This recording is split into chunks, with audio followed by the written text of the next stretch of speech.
আসসালামু আলাইকুম ওয়া রাহমাতুল্লাহি ওয়া বারাকাতুহু। ইন্নাল হামদুলিল্লাহি ওয়াহদা ওয়াসসালাতু আসসালামু আলা মান লা নাবিয়্যা বা'দা আম্মা বা'দ। সম্মানিত উপস্থিতি, আমরা ধারাবাহিকভাবে শিশুতোষ 40 হাদিস অনুবাদ করছিলাম।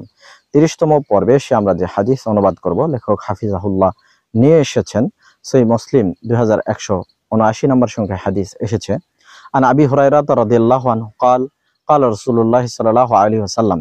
আবু হুরায়রা রাদিয়াল্লাহু আনহু হতে বর্ণিত, তিনি বলেন রাসূলুল্লাহ সাল্লাল্লাহু আলাইহি ওয়াসাল্লাম বলেছেন, ইযা কামা আহাদুকুম মিন মাজলিসিন, যখন তোমাদের কেউ মাজলিস থেকে উঠে চলে যাবে, সুম্মা রাজাআ ইলাইহি, অতঃপর ফেরত আসবে, ফাহুয়া আহাক্কু বিহ, এরপরে সেই স্থানে বসার জন্য সেই সবচেয়ে বেশি হকদার, অর্থাৎ তারই অধিকার সেখানে বসা।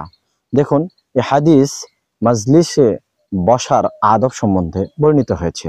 আল্লাহ রাসূল সাল্লাল্লাহু আলাইহি সাল্লাম চমৎকারভাবে বলেছেন, কোনো ব্যক্তি কোনো মাজলিসে বসা অবস্থায় ছিল, তার প্রয়োজনে সে উঠে গেল, একটু পরে ফেরত আসলো, তাহলে সে কোথায় বসবে? তার জন্য আগে যে স্থানে সে বসেছিল ওটাই হক সে বেশি রাখে। এই বিষয়টা আমরা যদি বুঝি, জানি, তাহলে মাজলিসে বসা নিয়ে আমাদের পরস্পরের মধ্যে যে মন ধরাধরি, মন কষাকষি বা গন্ডগোল আমরা অনেক সময় করে থাকি, এটার থেকে আমরা অবশ্যই বিরত থাকবো। তবে একটা বিষয় লক্ষণীয়, যে ব্যক্তি উঠে গেল সে কত সময় ধরে সে মাজলিসে ছিল না, এটা খেয়াল করতে হবে।